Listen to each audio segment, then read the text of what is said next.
Inauterietako azkeneko eguna, asteartita, eguraldi ozesona, baino kalean jende ugari. Guazen beraz, galdera batzuk egitera. Zer moduz pasa dituzu inauteriak? Oso ondo, hendik gaina zorionez gelditzaigu aurke eguna, ateri dago, eta aprobetxatuko dugu, batez ere goiza aprobetxatuko dugu bai. Bueno, egia esan oso ondo, oso koloretsua, oso ondo pasatzen egea, eta pozik hilabete hauetan egindako lanaren fruitua horren ateratzen nahi dalako, ezta?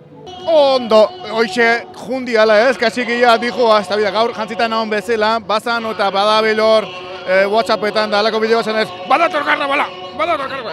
Garbukatu daia, azkenek eguna, arrastuak, ondo, oso ondo.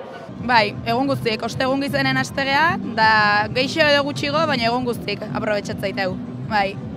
Bai, azkenen normalen ia gure kuaderrian behintzat denok jai hartzaiteu egun hauek, ostegunetikan asteazkena barne, orduan ia egun osotan. Bueno, gu aldeunean lan asko egiten dugu, orduan nik hartzen ditut astelena eta asteartea, eta Ainoarekin pixkateoteko ere, beak ere, astelena eta asteartea. Azken finen urtero euria egiteu, hasi beti prestatzea, eta guk adibidez ateatzeu karrozaz aparte karpa bat, eta euria egiteunen karperik itzeu, da nahiko jende sartzea karpa hortan, hasi ondo.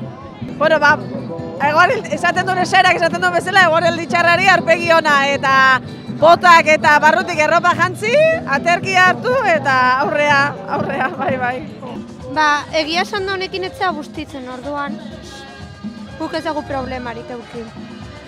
Ondo pasa dugu, patxarra antzezenetan gubi egon geha, eta dantzein dugu pixkat eta gustora aurreneko aldia zen, eta primeran pasatu dugu, baiet? Bai.